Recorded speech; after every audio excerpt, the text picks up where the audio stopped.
original director, I'd never really spoken to him about it and made jokes about my pineapple room. And I was like getting lads, you know what it's like, trying to keep everybody on site, just keep your glasses on, keep your gloves, you know, PPE. And then there used to be a Range Rover and there used to be a Defender in the car park. He'd rock up, no PPE on, do whatever he want, get out in the Range Rover, get out in the Defender, go drive around site, get out, walk anywhere he wanted to. And all the lads would be like, why can he do it? I've got to wear this. And, you know, when you switch a Windows computer off. She's trying, she aimed for you then, definitely aimed for you. I'm so bad. Hello everyone, and welcome to another episode of the podcast. Now, this is a bit of a different intro because I have already recorded this intro, but for whatever reason it's disappeared. Do we ever do an episode where something doesn't go wrong technically, or with the cameras, batteries or whatever? But you're joining me here at the beach. I'm just recording another adventure video with the paddleboard, and hopefully by the time you've seen this one I'll have edited and got the other one out as well, or it'll be coming up shortly. But this is the intro for episode 40, where I go out with my friend Lucy. Now, I met Lucy about a year ago maybe. She contacted me to come and do some work with her, with the talks and everything like that, and we've formed a good friendship. Now, Lucy works within the construction sector. She works pre-construction, but she's worked in construction her whole career pretty much. And we decided to get together, record a podcast, get out, go for a walk, and just let her tell a story. And that's exactly what she's done. Now, I've got the ability now to look back at what we spoke about in this intro, but I can guarantee you'll really enjoy this episode. So thank you very much to Lucy coming on. I really hope you enjoy this episode, and let us know what you think about it. Let us know in the comments below. And if you know anybody that you feel like benefit from listening to Lucy's story, please share it with them, and let them know that there is other people out there that are feeling just like they are, and they all have those thoughts and feelings, and they're not the only one. Enjoy the episode, let me know what you think, and I'll speak to you all very soon, and hopefully I'm not going to freeze my nuts off in this water out here now. So I'll speak to you all soon. So Lucy, do you want to introduce yourself to everybody? Hello. Yeah, I work in the construction industry. I work for a tier 1 contractor. Got quite a lot going on in Manchester city centre and throughout the northwest. We're a national company. So I think our turnover is about 1.2 billion. So I started with the company that I'm with now doing document control, and now I work in the pre-construction department. There's only a small department of us. There's me, a bid manager, 3 estimators, and our boss, the pre-con director. So we're all pretty close. They've been really good. I've been there 8 years nearly. And a few years ago, I had a few struggles, and they really helped me with that. They supported me through that, gave me the time that I needed, helped me find a therapist, helped me, you know, work through that. And then they have obviously kind of recognised that well-being, mental health, people in general are my kind of thing. And they've kind of been letting me go loose within the region and organise different kinds of events, do things with Rob, do training, do CPDs, do mental health pub quizzes, you know, interesting things, trying to get away from the standard of we'll put out a poster, we'll create a commemorative mug for Mental Health Day, or... Yeah. So, yeah, I'm really enjoying that side of things. Good, it's good to hear that you're working for a big organisation, and they are actually starting to take things seriously. And I think across the sector, like across the industry, we're starting to realise that and understand that, and it's slowly changing, but we're getting there. She's more obsessed with the dog than she is with anything. No. But have you always worked in construction? Yeah, in different areas of it. So I started off in kind of water and utilities. I worked for a company and we used to do like relining of things like the Vernwy Aqueduct and the maintenance on the Thirlmere Aqueduct and things like that. So I started as a project assistant with them. So I was on and off different sites. mainly up in Cumbria. We used to do a lot of putting in the first time sewerage up in Cumbria. That was really interesting. I was up there when that guy went around shooting loads of people. Do you remember? Yeah. It's called Derek Bird. We all had to like hide in the cabins. Oh, really? Yeah, it was Bloody wild. So yeah, started there. Then I went on to Network Rail. Worked on the railway for a few years as a project assistant again. So I'd say Monday to Thursday I'd be in the office helping with the planning of the works, making sure we had the right labour where we needed it, what we were doing, making sure we'd applied for closures and things. And then I'd go out on a weekend and like audit sites and stuff, so I was doing night shifts. It's really exciting. I used to love it because sometimes I'd turn up on site and they'd be like, not coming on our site auditing us, like, unless you're doing a shift. So I'd be like concreting. And, yeah, it was really exciting. So after Network Rail, I moved to kind of like a tier 2, tier 3 contractor. And they weren't local, but they had just one random job up in Bolton, building a missile factory. And that's all I can say on that. It's exciting. Especially when Theresa May came in and invalidated the warranties wearing her kitten heels on the ESD flooring. Oh, did she? I'll always remember that. It was very funny. So that was my last job on site. I worked on Man City's training ground, right? And this was years ago. And it was like when Sheikh Mansour just took over at City and they were getting all that built. And I was like getting lads, you know what it's like, trying to keep everybody on site, just keep your glasses on, keep your gloves on, you know, PPE. And then there used to be a Range Rover and there used to be a Defender in the car park. He'd rock up, no PPE on, do whatever he want, get out in the Range Rover, get out in the Defender, go drive around site, get out, walk anywhere he wanted to. And then all the lads would be like, why can he do it? I've got to wear this. And yeah, we had something pretty similar on site because the director, he lived local. So if we were working on a weekend, I've walked in before and he's been in the middle of site in like flip-flops and a Hawaiian shirt, and I'm like, mate. Come on, we've got to try and get everybody to wear 5-point PPE. I know. And especially like the kind of facility that we were building as well, and especially when we were getting to fit out some of the equipment that we were moving in and putting in, like an anechoic chamber, which was really exciting. And you know, we used to be able to do like little stuff. It was like we all went in the anechoic chamber when it was set up, shut the door, and it was like, wow. Are they the places where you can hear your heartbeat and stuff like that? They're like, you can't hear anything. Yeah. I know a lot of people, and they've been in and they've freaked out. I know a woman who had a panic attack in one, but I just felt so calm. Yeah. I could have had a nap in there. That would have been perfect for me. So yeah, after there, well, it was while I was at there, I was approached by the company that I'm working for to go and see them. I went to see their regional director. I don't really think there was a position in mind. And yeah, I ended up there. And you've been there 8 years now? Yeah, and it's the first time in a long time I've gone cards in with a company. You know, like for 6 months, I was like, no, I'm going to contract to you for 6 months to see if I like it, because I quite liked the freedom, chipping and changing, and to be fair, the money was always better. Yeah. You're doing that, but you don't get any of the. I just turned 30 at the time, so I was like, well, I need to start thinking about pension, and you know, what if I want to have a child? Yeah. And I got private medical care, which, I mean, we'll come to chat about it, which has been absolutely invaluable to me over the last 5 years. But the stability, even though it's a little bit scary, and you're like, oh, I'm taking quite a pay cut to do this, but I think what I've gained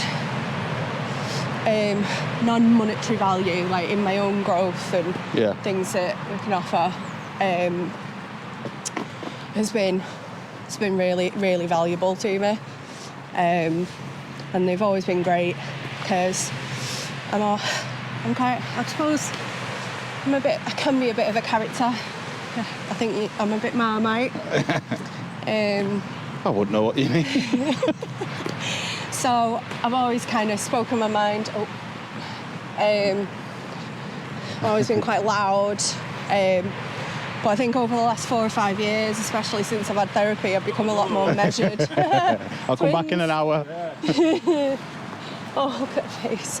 The good thing, I've just become a little bit more, I think about my words a little bit more, and I think my voice is becoming a little bit stronger with me, because I could be quite reactive. I was quite hot-headed, but yeah, like the last 4 or 5 years have been such a change for me in my personality, kind of learning who I am as an adult. I don't think I kind of got there until I was about 33, and I was like, oh, right, this is who I am. And I'm actually quite an introvert. Introverted extrovert? Yeah.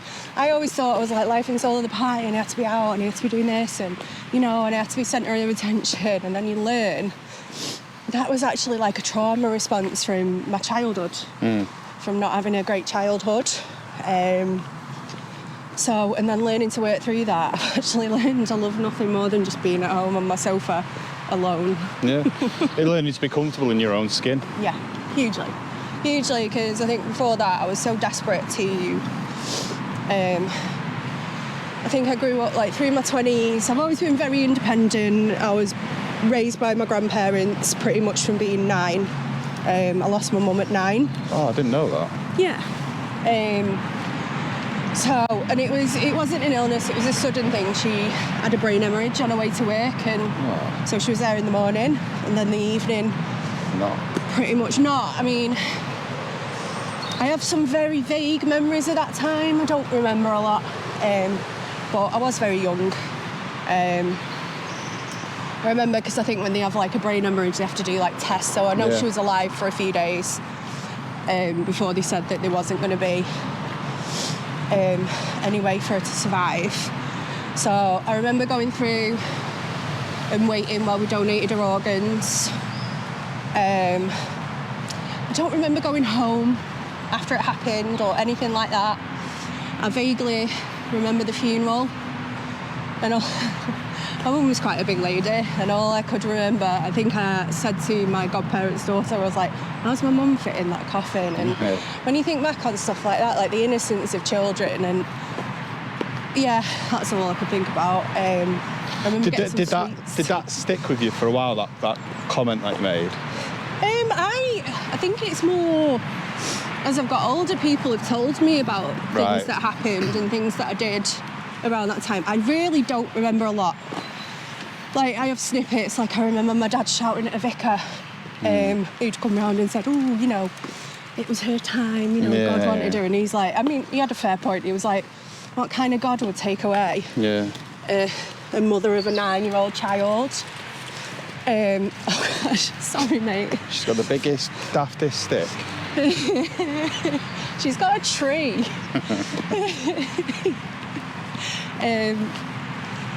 So I don't... There are flashes, but I mean, just to give you an idea, my dad was engaged to someone 6 weeks after my mum died. Oh. And we moved in with them. So that was probably the start of the downward spiral. He didn't end up marrying that lady. She's lovely. I still see her about sometimes. She's married to a wonderful woman. They have a son. I don't know. And then 9 months after that, he was engaged to who became my stepmom, my younger sister's mum. Met her in Benidorm. Yeah, and they met and got married within 9 weeks. And this was all 12 months before my mum died. After my mum had died. So it hadn't even been 12 months. And, well, as a 9-year-old, you're just like... Yeah, you don't understand that. No, really. You don't. And 12 months at that age feels like a long time as well, doesn't it? Yeah, it does. And I mean, I understand now as I've got to being an adult. Jesus Christ. I understand now I've got to be an adult why people fell out with my dad over that, you know, like my mum's family completely... No. Leave it. Go on, go play. Leave it. She's got half a tree. I do realise now as an adult, my gran, my mum's brother, all that side of the family, my godparents, who I'll get on to them later because they're my angels. They all kind of pulled away. So I lost a lot of them during my childhood. Not my grandma, because I ended up living with my grandma full-time from 14, I think. So I went through the ups and downs. My dad was married to his second wife, for about 3 years, I think, 3 or 4 years. Maybe. They had my sister in 1998, I think. So yeah, I was like 12. And they got divorced, which was awful.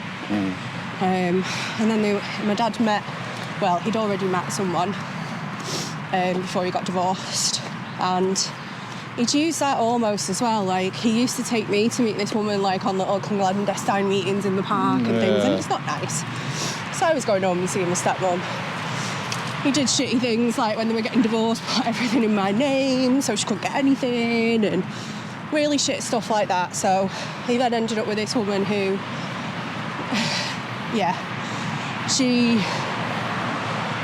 everything was awful from that point on. I used to get hit. I used to get called names, just made to feel generally like shit. I remember he dislocated my jaw once for putting my sister's coat on, because we were going to go out and play in the snow. So I thought, I'll be helpful. I think I was maybe 13. I'll be helpful. I'll put my sister's coat on. And he smacked me in the face and said, she's my daughter. I'll put the coat on. Oh, this was your dad? Yeah, that was my dad. Oh. Sorry. I thought it was the stepmom. No, that was my dad. He kind of did. She was younger in age to me than him. Yeah. And I think she pulled a lot of strings. I used to get locked in my bedroom. Like, I'd come home from work, get locked in my bedroom, and that was all I was allowed to do. I wasn't allowed to go and make myself any food or drink or anything like that. And it was, in the end, it was my dad's parents that recognised the situation. They bought me a little secret mobile phone.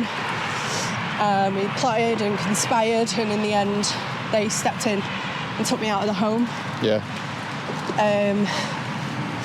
So, yeah, from that point, so I stayed with them for a little while, and then I moved in with my mum's mum, who was literally my everything. Yeah. Absolutely everything. She was my best friend. We did everything together.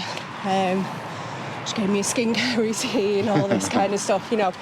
She was there as a mum for you, wasn't she? Oh, she was. And I guess when you're in your 70s, you don't really expect to be a teenager. Yeah.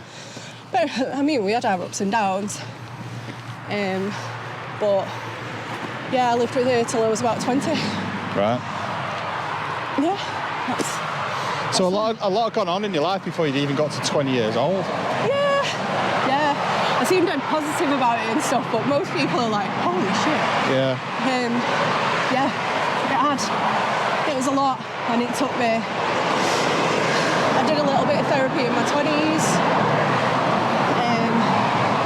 Don't think I really took it on board. Did a bit of group therapy later on in my 20s because I knew something wasn't right, the way my brain functioned, and because unfortunately the way I'd been raised, like, my thoughts had kind of, everything had already been formed. I thought I had to be a certain way, and like, if there was silence I had to fill it because I was scared. I was like, have I done something wrong? Or, you know, that kind of stuff.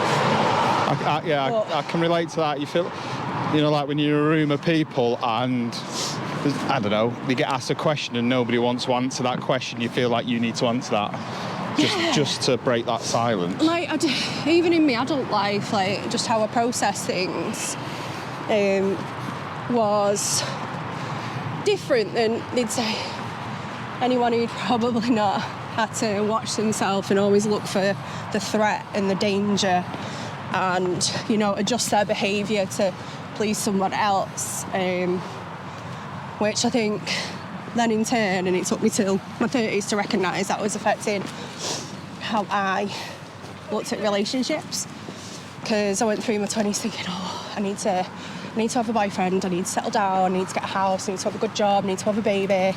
Yeah. Done none of those things.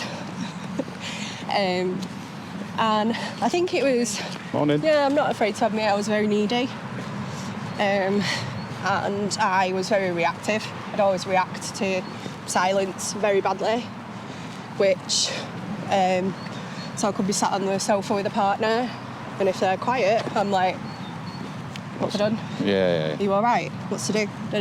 And I understand that's going to do everyone's head in after a bit. You're going to be like, I'm just chilling. Like me now, I'm like, I'm just sat on my sofa rotting. I might not even message you back, you know? Yeah. So, yeah, it really did start affecting my adult life. So I think it might have been, it was either 2020 or 2021 where I just went, this is enough. I'd ended up in like a situationship, and I'd kind of started to recognise the problems weren't actually my behaviour. I probably wanted a little bit too much. He wasn't very good at communicating. And there was a lot of crosswires, but then I was like, do you know what? Actually, the way I'm being treated, it's not great. I'm being told that I'm doing one thing when I'm not, and I hate the buzzword, but it was almost like gaslighting. So it was at that point I just went, do you know what? Enough's enough. I broke down at work and just cried, and went, I'm just really unhappy, and that's where my journey started, I guess.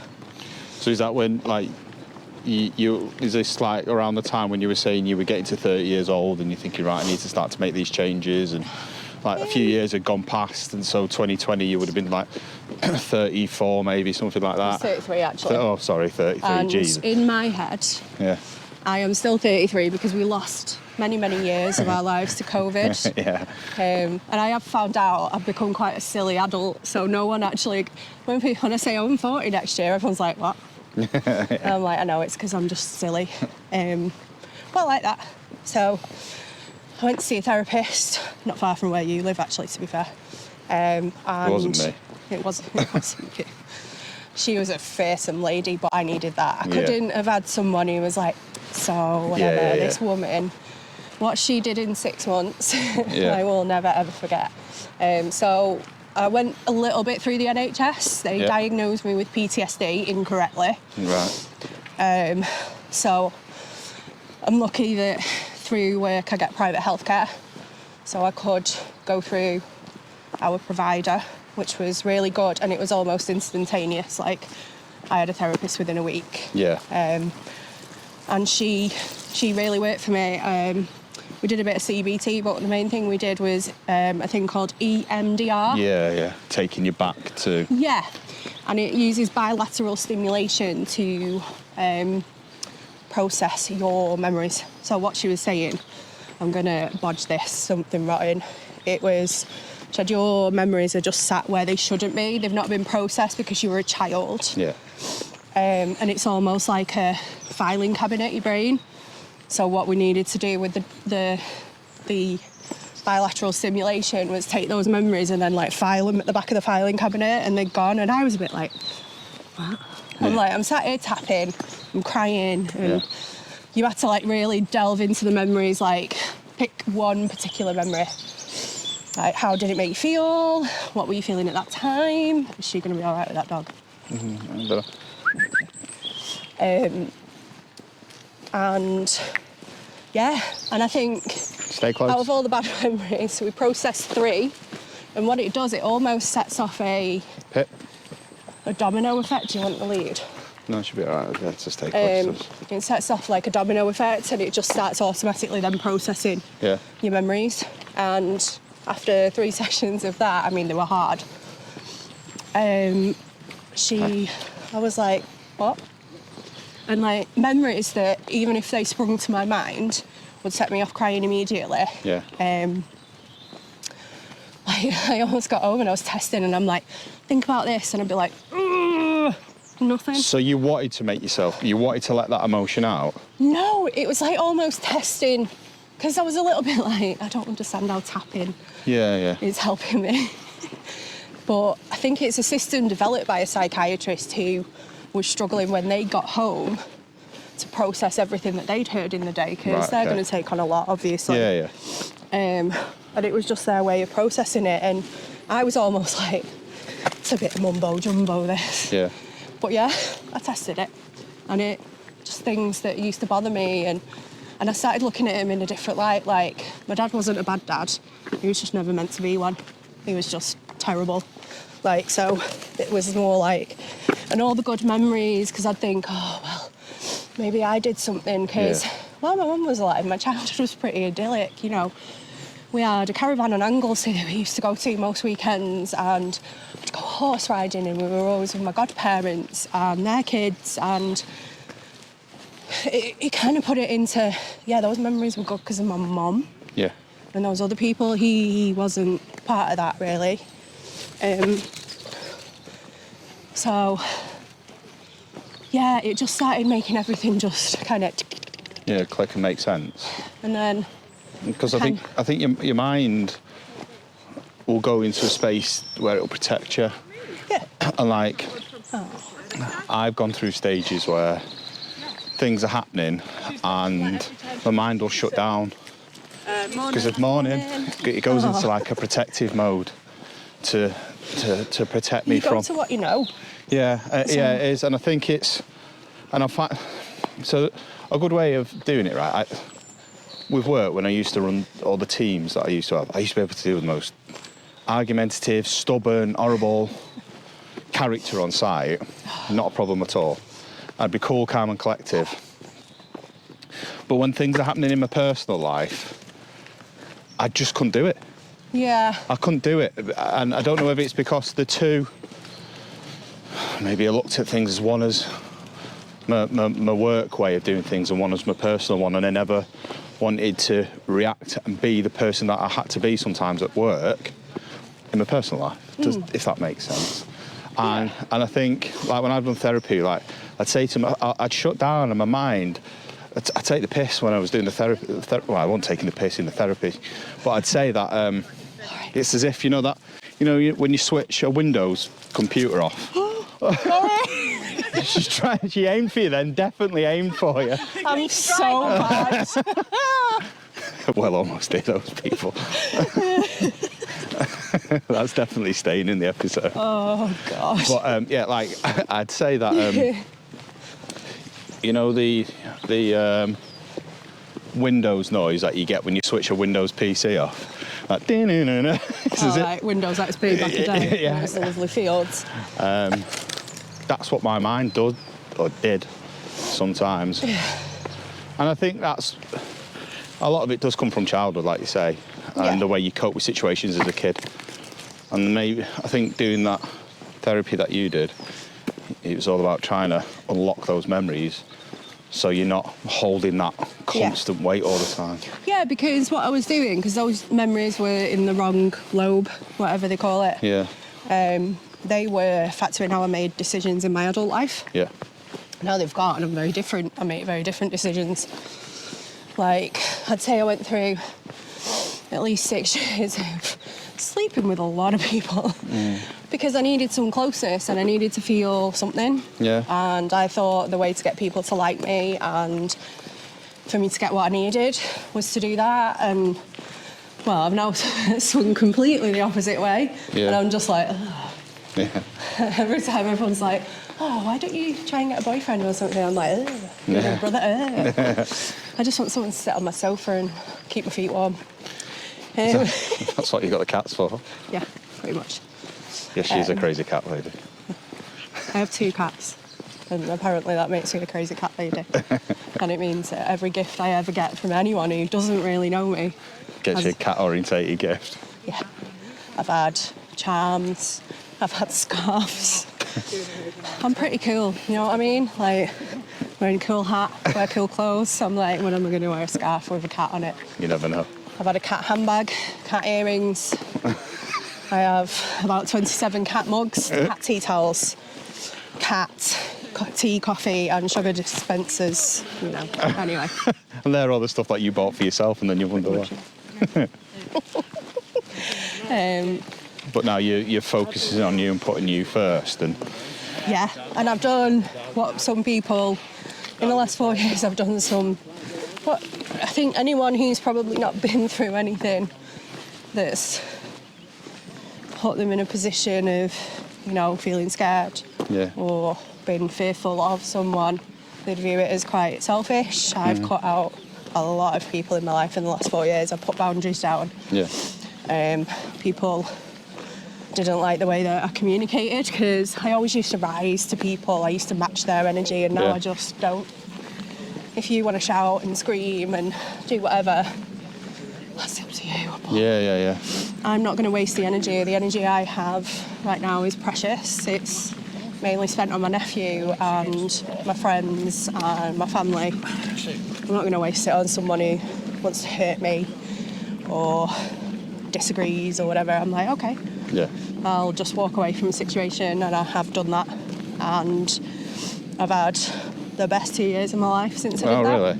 Honestly, like, I met you, I met Lee, and I think if I was in a different place, I probably wouldn't have seen the opportunity and seen that I can, you know, speak to you two and grow from you two. Like, I've learned so much, and it's made me a lot more confident in what I know, what I can do.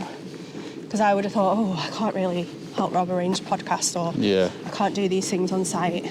I can't, you know, deliver toolbox talks or anything like that. But what I am doing, I'm starting to realise, is actually making a difference now. Like, the company I work for, we're starting to do things slightly out of the box. And it's nice that they've kind of recognised the fact that it's not anything to be afraid of. I do think in the industry, a lot of the time, it's a tick box exercise. And I think, you know, a few years ago in the industry, maybe a decade ago, no one had heard of social value. No. That wasn't a thing. And then it started as being like, we'll just tick a few boxes, we'll donate. Yeah, well, I think a lot of it was like, well, if you want this project to be done, you've got to do this in the local area, and you've got to get so many people. Yeah, you do. I mean, now it's contractually, you know, most of the time you've got obligations, but we have a whole department now. Like, whereas it used to be maybe like one person for the whole company. Yeah. We've got a whole department now, and it's their full-time job, and they're going out making a difference. They're educating people. We're helping local charities. We're working on environmental projects. Looking at other sustainable ways of working. And that all kind of ties into that. And then mental health is probably the next thing coming through. Well-being as a whole. I do get a little bit... You do still find in the industry that people assume well-being is just mental health. It's not. It's a very... You know, it's a small part of things, and I think a lot of companies, what they need to do is define what well-being is to them. Don't just go, we'll get people in to talk about having a bad head. You know what I mean? There's financial things, there's relationships, there's all kinds of things, like your physical health. Chronic pain. Oh my God. Like when I do the talks that I do, I get the audience when they're not being as moody as they normally are, I get them. That's why I always get a coffee van on site. There you go, get a coffee van. It does make a difference. It does. Bacon. Offer them a free coffee and a cake. And a sandwich. Everyone or whatever. Will literally sit and listen to whatever these guys are saying. But I make them think, right, what do you think well-being is? Mental health, all right, what do you think about mental health? And they're like, depression and stuff, innit? No. So, and then I'll run through scenarios that I do with them, and like, actually, you know what? I do get that. And it's like, my favourite one to do is when people say, I don't get mental, I haven't had any of that. I was like, okay, cool. Were you stressing about your bill last week? Well, no, I say to them, football fan. Yeah. Who's your favourite team? Whoever they say. And I say, right, it's the 88th minute, you're in the Champions League final, and it's 1-1. I think I've told you this, haven't I? I don't know, but I'm putting it. I'm a rugby girl. I don't do football, so I'm like, World Cup final, that last-minute drop goal. All right, then you know when Thingy, what was he called, was doing that penalty for England to win the World Cup in 2003. And everybody was sat watching, going, "You've got to score this. You've got to score this. You've got to score this. You've got to score this. You've got to get that over the try bar. You've got to get it. You've got to do it." That's anxiety, and they're like. It was only made better by drinking a bottle of Malbec at 7 a.m. So. I was sat on the sofa watching it. But and then I say to them, when they take that penalty or they take that kick and they miss it, and you're upset and angry, you don't understand why, and why do I feel like this, and why is this happening? That's signs of depression. And they're like, okay, maybe I do have those times. And it's changing that narrative around mental health and well-being, because people do think it is just that, but there's so many different layers to it, and I'm still learning about stuff, and I've been working in this space now for 8 years maybe. Yeah. And everybody's constantly learning, and companies are constantly learning, and people are constantly learning, and because it's being spoken about more and more and more, people are like, oh, the problem's getting out of hand, it's getting worse and worse and worse. I'm like, no, I don't think it is. I think it's always been there. People are just more confident to talk about it, and that's why it's been brought more into pre-construction and all that sort of stuff, and bits of the work that social value people do. And also, you've got to think of the generation that's coming through now. Yeah. So we're getting graduates, you get T-level students, degree apprenticeships, graduates. And these are the kids that have grown up in the 2020s. Yeah. They've always had social media. Yeah. They've always had access to the internet. They've been brought up in a generation which I do think people are too down upon sometimes. They're like, oh, social media is the devil. If social media didn't exist, people wouldn't know about, like, vegan diets, different exercises. They wouldn't know about their mental health because these kids have watched their favourite celebrities or YouTubers, I'm going to sound like a right nana, influencers, talking about their mental health, their well-being, how they're feeling. And I think we need to give some credit to social media for the good it's done in rounding these individuals into feeling comfortable to be emotional. And so I do think having the younger generation coming through now is meaning that people are a lot more responsive, which then in turn, I call them a little bit like the lost generation. I'd say 35 to 55. Yeah. They've probably been slightly brought up in the old man-up generation, which is dying out now. Yeah. A big thing in the industry is always like, oh, man up, what are you whinging for? Like, you need to tell more people to fuck off, and you need to scream and shout to get anything done. You don't. What do you think, Pip? I don't react to shouting. It's boring. And I do think the younger generation coming through now are going to make such a difference because a lot of these, I call them the dinosaurs or the gammons, they're going to be retiring in the next 5 years. Yeah. That's my aim. I'm like, they'll be gone. So a lot of people were like, oh, well, we need to focus on the Jack the lads. The young ones coming through. I went, we don't. We absolutely don't. If anyone's most comfortable with themselves, it's probably the younger generation. Yeah. These who are coming through, 18 to say 24. Yeah. There'll be the occasional one, but it makes it a lot easier to spot when someone is struggling. Yeah. Younger size. But there's also, sometimes I do feel trying to get engagement and come up with different ideas to spread from people who are 18 to people who could be 55 to 60 is quite difficult. Yeah. And that's why I've been quite vocal in wanting to do things differently in the company. Yeah. So, we've just got a group wellbeing lead. I'm one of the regional guys. There's like 3 of us in the region. We're all mental health first aiders. Some of us have done wellbeing as a job. Some of us haven't. And we all bring different ideas to the plate, but we're all 3 strong women. Yeah.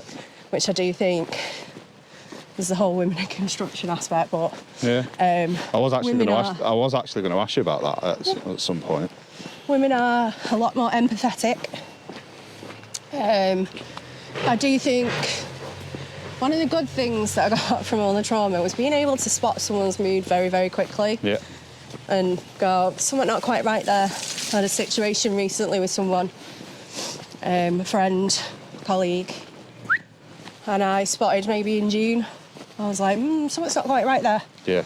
And I remember saying to someone, just casually going, don't know what it is, can't put my finger on it, can't give you any rhyme or reason why I think something's not right. Yeah. However, something was very wrong. And we've dealt with that. We've helped that person. We've got them through it. We're still working through it. I'm still learning from it. I've got to now...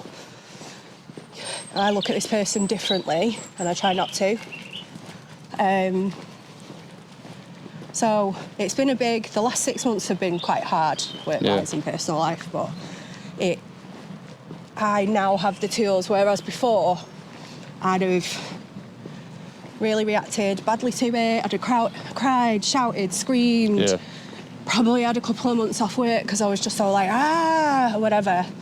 But now I'm just like, do you know what? We deal with it I can then process it, and I was lucky that I reached out to Lighthouse because I was helping this person from a mental health first aider side of things. Yeah. And I reached out to Lighthouse and I said, I just need to unload on someone like that's not at work, that I don't know. I just need to unload, and they provided that to me. And it was one of the greatest conversations I've had, and it helped me put some boundaries down, especially with work, because I wanted to look after this person as a friend, not as a colleague. And I had to put down boundaries and say, like, I can't have you going through me to communicate with this person. I understand that you need to do that for work. However, I need to be this person's friend. Yeah. And I need a clear boundary. I can't take it on, you know. Yeah. So, yeah. But either good or bad, I've been proud of myself for finding that voice and saying, do you know what? And saying to people at work, you need to do better. You've let this person down. Listen to me. I might not always be able to put it in logical reasoning why I feel something or I've noticed something. Yeah. But when have I ever been wrong? When have I ever steered you wrong? Yeah. Like. And it's good that they're receptive to it as well. They are, and like it sounds so pathetic. One of the nicest things that happened recently is I've suffered with, I call it my pineapple womb. I've suffered with women's health issues, which has really affected my mental health, as you'd imagine. So 2020, I found out I had HPV, and they'd also found some cells. What's HPV? Human papillomavirus. Right. It's what... Oh, God. I can only explain it in this one way, and it's fucking disgusting. So... girls get vaccinated against it now. I don't know if boys do, but I think at 13 or 14 they get a vaccination against it. Okay. It's a bacteria that is mainly in. The way to put it is there are lower rates of HPV in Muslim and Jewish women. Okay. Can you put the dots together? No. It's a bacteria that's found in dirt underneath foreskins a lot of the time. Ah, right, okay. It is a sexually transmitted disease. Right, okay. You can cut this out, but I always say it comes out of knob cheese. Okay. So, hence, having sex with loads of people, not a great idea. So you may not have been picking up the more common ones, but it's had effect further down. And it's absolutely completely normal. I know there's like a stigma about people having HPV. Sexually transmitted diseases. Oh yeah. There's always a lot of stigma around a sexually transmitted disease. Yeah, we all make fun of people getting the clap or the crabs or whatever. But like, Catherine Ryan's been really open, like the comedian, about having HPV and stuff. It is something that's completely normal for any sexual active woman. But what that does is, I'm not a doctor, but I think it mutates in some kind of way and then causes the cancerous cells. Oh, right, okay. I had some of those, but I was also having a bit of pain as well, and I had been for a while, and my periods were a little bit erratic. Just normal girl stuff, and magpie. So I ended up having a load of tests and things like that. I had these cells, they laser them away. Again, really lucky, really, really blessed to kind of have private healthcare, because I'd had all these tests, I'd had a diagnosis, I'd had treatment, I'd had everything before I even got a letter from the NHS to say, oh, we'll see you. So I think that was 6 months later. And all I could think is of these poor people that, I don't know, I mean, I'm privileged that I can go private and take myself off that waiting list. So I try and justify it that I'm doing that in a way I'm making it quicker for someone else, because I can't imagine sitting around with a letter saying that you've got cancerous cells for 6 months before they say we're even going to investigate it. Yeah. I was literally in having them removed within 2 weeks. But from that, I was diagnosed with endometriosis and a certain type of endometriosis called adenomyosis, which kind of burrows itself into your womb walls. So I've been suffering with that for a few years. Really painful periods, painful ovulation, heavy bleeding, just generally being fucking miserable. Like, there was days, like, some weekends, like, if I was ovulating or I was, you know, about to come on my period, I'd be in bed for 2 days. Yeah. And then it got to the point where I was having to take time off work because I just felt I was so uncomfortable. I wasn't comfortable sat down. I wasn't comfortable stood up. I wasn't comfortable lay down, and the frustration and So my consultant was really good, and I had surgery in October to remove a lot of the endometriosis in what they call the pouch of Douglas. Someone thought I'd made that nickname, that up as a nickname. It's not. It's an actual medical term, which is like somewhere in your body. But the surgery was okay from that side of things. Unfortunately, they found out that my bowel was stuck to my stomach wall. Yeah. So they had to unstick that. If anyone's ever worried about having an operation, I can say the general anaesthetic was the best thing I've ever had. Oh my God, it was wonderful. And I had some time off work. I had a month off work, which then slowed me down. And it was really good because it was good to gauge certain people's reactions on me having a significant amount of time off work. Yeah. Who checked in on me, who didn't, who would text me even though I had a sick note going, will you work? And it does make you go, all right, I'm noticing all these little things and I'm going to teach you. Like, it doesn't mean I think you're a bad person, but I'm going to speak to you about it, and it is something. Like, my boss was one of them, did not check in on me. And, you know, we've worked together 8 years, and that was one of the things. It really hurt, to be fair, because I was trying to force myself to get better too quickly. Yeah. And I ended up putting myself back in hospital. And it took my consultant to, like, slow the fuck down. Yeah. He basically said, chill out. Yeah. I took up painting, which was really nice. Oh, really? Yeah, I painted a beautiful picture of Italy. I'll insert a picture. Yeah, you'll have to send it. Yeah, I'll send it to you. Going back to work after that was hard. I was like, oh, I'm meant to be a lady of leisure. Yeah. I am meant for this life. Yeah. So, yeah, and part of that has kind of triggered the thought that I probably need to explore having children. Okay. It's another side of things. But when on my return to work, like, our regional director, I'd never really spoken to him about it and made jokes about my pineapple womb. Because that's kind of what it looks like with all these bits sticking off it. That'll have to be the thumbnail for the episode. The pineapple womb. Yeah. I could make something on Canva, a pineapple uterus. So the thumbnail for this episode came from? Yeah, it's going to be a pineapple uterus. But it's kind of hard talking about women's health, especially in such a male-dominated environment, because sometimes it can be 2 weeks before I see another woman in the office. Yeah. It's just me. So I think, to be fair, the guys have got used to me going on about it all the time. And I was the same way when I went for therapy. Like, I'd skip out of the office like, I'm going for therapy. Yeah. I'm quite open about it. And I think that's important, because I think if one of you is, it makes people a little bit more comfortable to speak a little bit freely. They're not going to be like, oh, yeah, I've got something wrong with my prostate, and start skipping about. But if it makes them think about it, going, all right, it's fine. But yeah, what he did, it made me cry when I got home. He ordered approved for me to get a standing desk. Right. Which, I know it sounds daft. It's been the best thing since going back to work. Is standing up at my desk. It's so comfortable. Like, I stand there, I'm the only one in the office. I look like I'm the queen of the castle. But I just stand there swaying my hips, and it's the most comfortable I've felt. Because my pain is never going to go away. Because they can't remove adenomyosis without giving you a hysterectomy. And at 38, that's not something I'm willing to do just yet. That's kind of triggered the thoughts that, do I want to have a child? Am I fertile? Is it possible to have a child?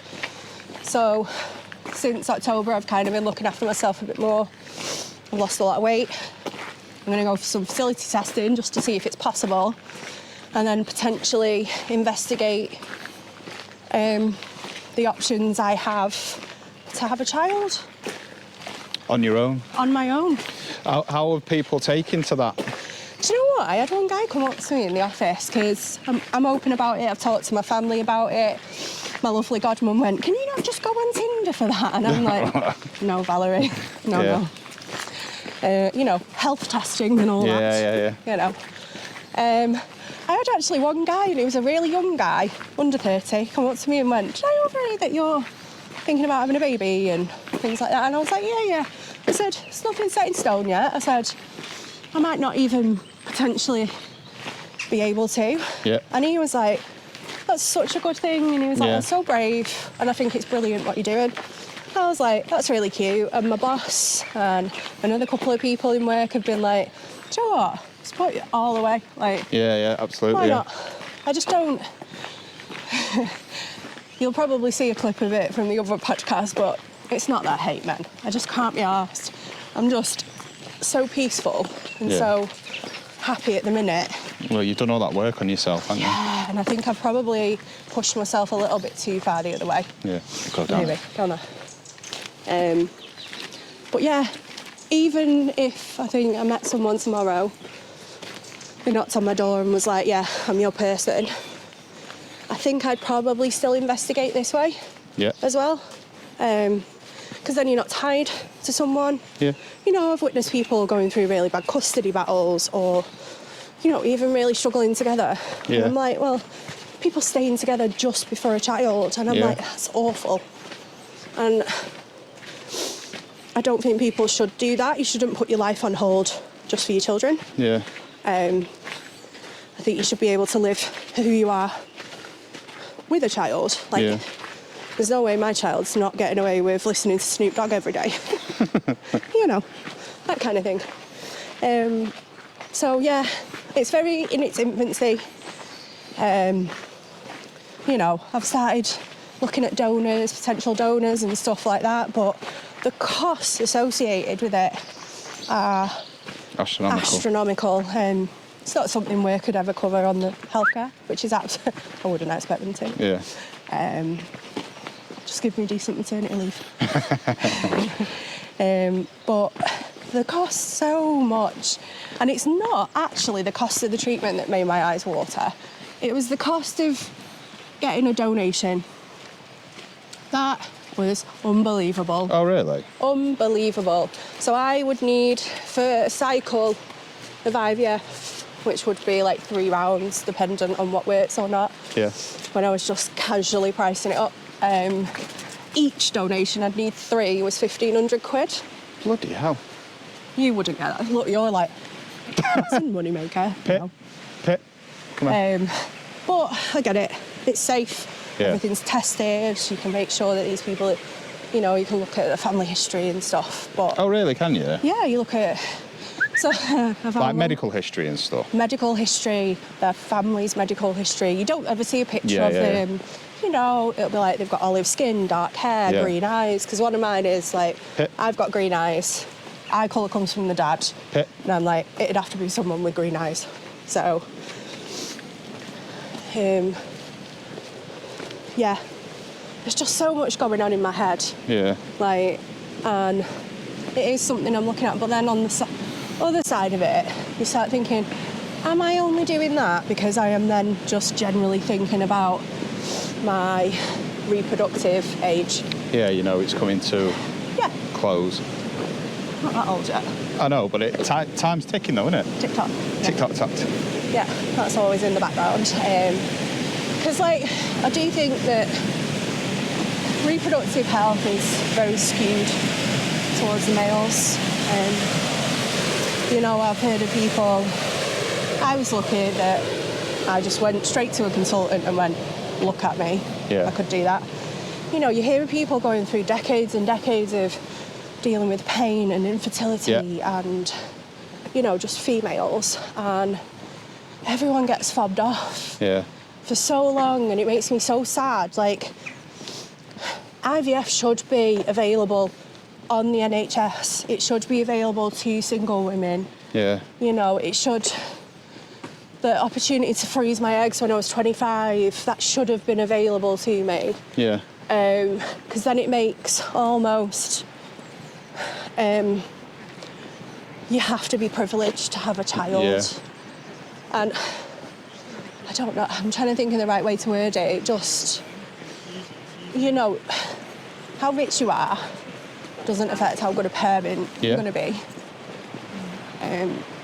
So, yeah, it's hard. It's something that I struggle with. You're just trying to figure it out. I'm trying to figure it out. I don't know whether it's better to go up through that. We'll cut across the grass. Okay. Because we're trying to get to that mill over there, because there's a calf that we can sit outside with the dog. Nice. You can take the dogs in, but... I put the lead thing in my, I was going to say my boot, but my bag. Oh, for God's sake. It's big muddy puddles. Oh, no. I think I've just made it worse for myself. Right, go near the pitch. Yeah. This will be where you get all the bloopers of me falling over. Yeah, I was going to stop recording, but I might leave it on in case. But we're going to go grab a coffee and we might continue the conversation up there. Yeah. But we've sat and had a hot chocolate. It was a very extravagant hot chocolate. And Lucy had a Vimto, proper mank thing to have. Hot Vimto. And then juice. Now back on the trail, heading back. Walked down the canal a little bit. Well, no, heading back, but thought we could talk about that. So, like, it'd be interesting to get your opinion on women in construction, or a female working in a heavily dominated male environment, and like the pros, cons, and things that you've come across. Or have you seen improvement, or do you still think we're stuck in an age where it's down the priority list? I don't have strong opinions either way, because I know some people are very like militant about yay women in construction. Some people are like, oh, it's all the shit. I'm a little bit like, I'm not militant about it. I have never had a couple of issues. I'll give a couple of examples of things that have happened. Like on one site, one of the site managers found my social media, downloaded a load of pictures of me that I'd taken on nights out and stuff like that. I am quite careful. My social media is all on private. I don't have a Facebook or whatever, so he had to do a bit of digging. Printed them all off and stuck them all around site. Did he? He did. He got fired. Yeah. I remember getting a phone call from my boss that morning going, don't come to site this morning. I was like, why? It's like, we just had a bit of a problem. I'll ring you when you can... Is that your name? Yeah, it is, yeah. It is, okay. I'll ring you when you can. And yeah, that's what happened. Yeah. They weren't like risque photos or anything, just me like with a gin, like, wait. Yeah, yeah. Seen that.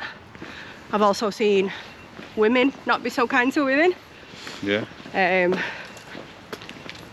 Also, don't necessarily agree with all the militant, like, yeah, women in construction and all these groups. I kind of stay clear of those. Yeah.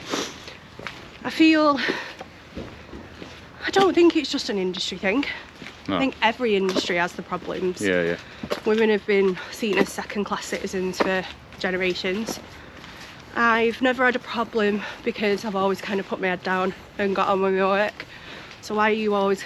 You're not going to have a problem no matter what gender you are. Yeah. If that's your view on things. Yeah. There are... You know, I think the company I work for at the minute, they are trying to be conscious and set up almost like working groups of females to talk about things that they've... Sorry. No worries. Dogs in the way, people riding the bikes. But it's whether or not anything ever happens with that, because I do think employers are struggling probably with the feedback that they still do get. Yeah. Because there are not so great things that happen. But there'll also be instances of bullying against men. Yeah. There'll also be, you know, could be sexual harassment against men, not in the, you know, touching up kind of thing, making comments about sexuality or the fact that they've not got a girlfriend or whatever. Yeah. So, I don't know, maybe I'm not the best person to talk about it. I work with people who are like, yeah, I'm a feminist, I'll do this, and then, you know, they'll be like, I'm a feminist, we don't get a tie when we've finished our probation, we don't get anything, so I'll fight for that. And I'm like, how about we get better maternity pay first? Yeah, yeah. I don't give a shit about a water bottle. Yeah, so I think I do think that if you're good at your job, you do have a voice. Yeah. There are sometimes like, it'd be like, oh, your tone on that email, or Yeah. do you think you're a bit emotional then, or whatever. But I do tend to flip it back around. I'm not scared of turning around going, Right. I'm not scared of putting my head up and going, yeah, would you say that to me if it was a fella? Yeah. I'll call it out. Yeah. Am I brave? No. I'm just whatever. Not standing your ground, but putting your opinion across. Yeah, but also like, I'm not. And I think sometimes people might not realise they're doing it. Yeah, I do think it's a lot of that. But it's the same with racism as well. Yeah. Like, you still get Backhanded comments and stuff. Yeah, and I'm at the point where I'll just stand up and go, no. Yeah. I'm like, did their colour need to be mentioned in that sentence? Is that going to factor the way that they do any job? No. Yeah.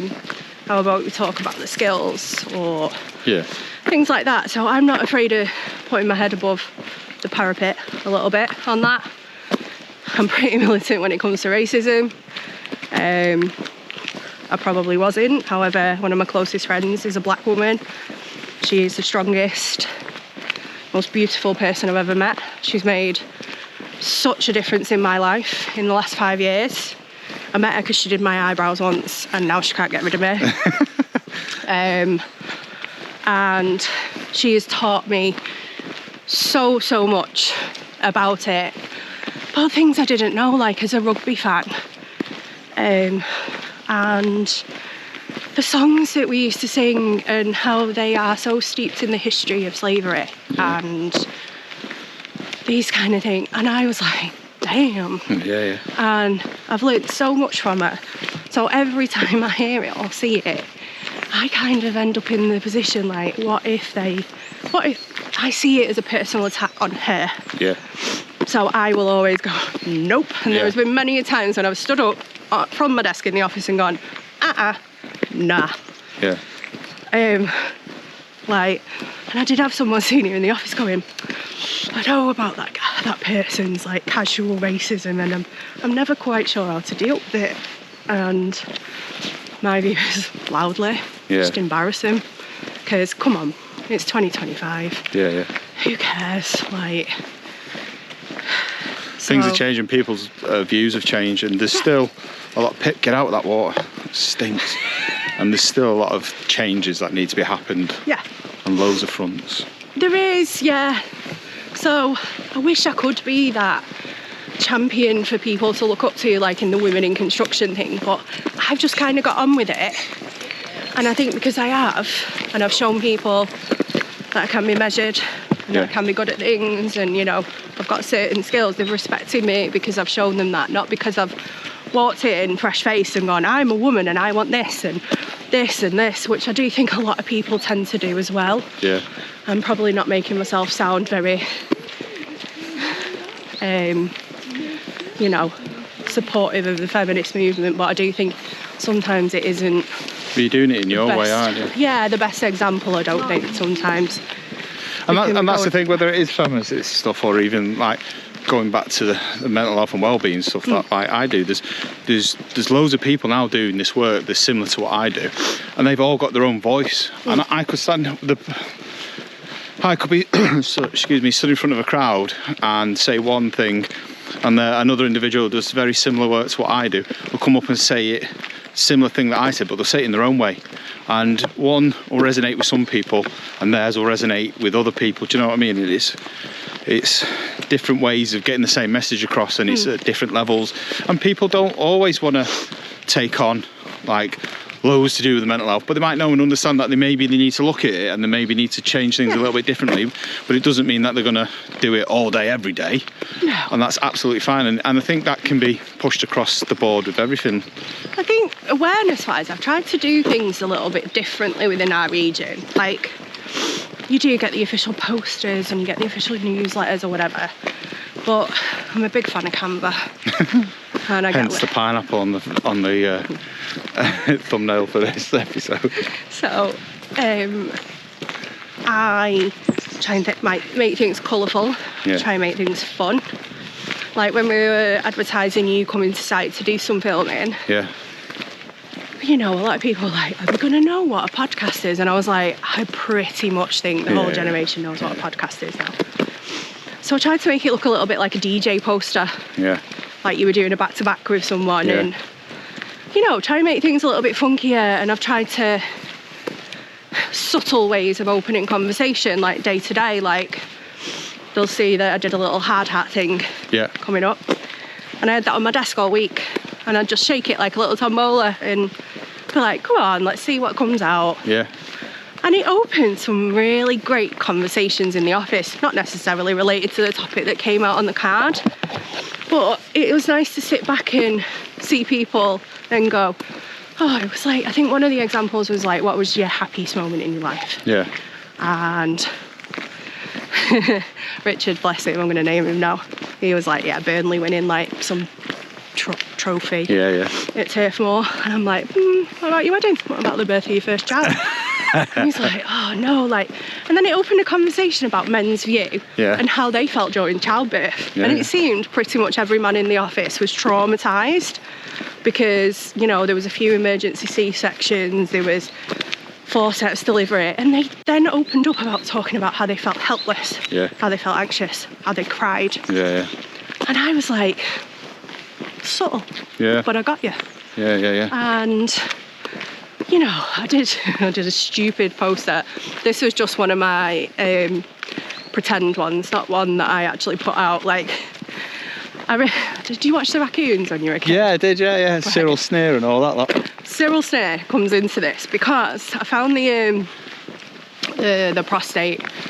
I was doing something for prostate cancer for Men's Health Month about the checkups, and the diagram that they use on the leaflets looks like Cyril Snare. Does it? Yeah, so I made like a stupid poster with Cyril Snare on and stuff like that, and like Cyril says checking a bubble or whatever. Yeah. He's famous. And that opened up a conversation. One of the lads going, do you know what, you don't actually have to now, it's a blood test. And that. And I was like, got you. Yeah. Do you know what I mean? Just think a little bit outside the box. Don't need to be a big newsletter. I did a World Mental Health Day. I was like, oh, what should we do? Should we do a coffee morning? Should we do like a cup of tea or whatever? I did a lunchtime pub quiz. Yeah. And because pubs were the original talking house, weren't they? Where you went, you worked in the factory or you worked in the mill or you worked wherever. I'm using them as an example because of where we are, but and then you go in the pub afterwards and you'd get rid of everything that was going on in your world. Well, it literally got everyone in the kitchen together at lunchtime, so everyone stopped working and moved away from the desk. Yeah. Huge well-being thing to do. Get away from your desk, don't eat lunch at your desk.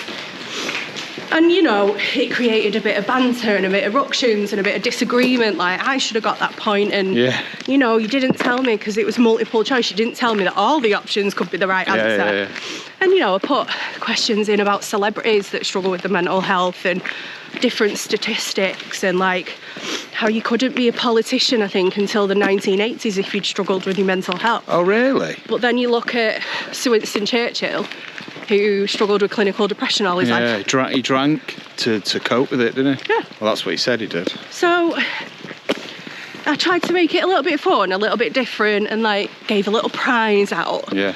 So I do think sometimes I do second guess myself, and I know they're only little things that I'm doing, and I'm like, oh, do people just think, oh, here's Lucy with the bullshit again? Yeah. But I hope the fact that people actually then did actually take part. What would have been worse is if sat in the kitchen and no one came in. Yeah. But everyone did. And it was nice because I got one of the directors to be the quiz master. Yeah. And pushing people out of the comfort zone as well. And I am lucky that I know within our region that, you know, people will, whether they're pacifying me or not, or they do actually go, do you know what? In their own little way, she's doing some good. Yeah. They do kind of dial into it. Yeah. Yeah. And Cyril Snare was my favourite. But if you could give somebody like a tip on, but that's worked for you, right? Because it might work for you, it might not work for others, but there could be somebody who's listening right now or watching right now and you could give what you want to talk about. It might absolutely click with them and make the difference. So people always get, oh, I don't know it. Well, whatever that is, was there either a defining moment in your life where you thought, actually, that's worked and it is making a difference to me? Yeah. Or is there something where I'm enjoying this and I'm working on it and I'm seeing the results and it's helping me progress or help me get over this time? Was there like one thing that worked for you? Probably, it sounds like such a cliche, like take a breath. Take your time. Yeah. So I was always in such a rush, and I was in a rush to react. I felt like I had to answer people straight away or deal with a situation straight away. But you don't. You can sometimes sit back and even if it's just for 30 seconds before you have to, say, answer a question in a meeting or anything like that, you know, there are little tips and tricks to cover that. Like I did a training course with a guy a couple of years ago, and he said, if you want to cover up for the fact that you're struggling a little bit or you want to say or anything like that, take a sip of water. Yeah. Buys you 10 seconds. Yeah. And even if it's dealing with the big stuff in life, like a relationship breakdown, your mental health or whatever, or just, you know, you're struggling on how to word something, just take your time. Yeah. You're not sprinting towards a finish line. Like, there isn't one. Yeah. Like, I think people are just so like, oh, it needs to be like this and that and like this in the future, and there isn't. Just like, I'm quite happy like wandering along. This is taking my time. Yeah. Just like, so yeah, I don't speak up as fast as I used to. Yeah. And that is one of the best things that I've learned, like holding on to my aces in a way. You know, you don't have to, just take your time. Perfect. It's not a rush. Well, I think that's an amazing place to end this episode. Of course, we've walked for, by the time we get back, it'll be 10 miles probably. Really? Well, I don't know, I just made it. Jesus Christ. But we've definitely got the steps in for the day, and people have definitely got to learn a little bit more about you. Be kind. Be kind, yeah. And if you've been affected by anything we've spoke about in this episode, there'll be details in the description below of how you can contact and speak to somebody about it. But also, if you know somebody who's gone through something that we spoke about in this episode, share it with them. That'd be amazing, because that could really help us. And if you've listened to this on Spotify or one of the other podcast networks, head over to YouTube and you can watch the video and give us a follow on there, because that's the best way to support the channel, is by subscribing to us and following along with the journey. And hopefully we can build that community and get people behind all this stuff that we're doing now. But other than that, thank you very much for tuning in as always, and I hope you've enjoyed this episode. Let us know what you think in the comments below, and I'll speak to you all on the next one. Well done. Ooh. Feel alright? Yeah, fine. I just feel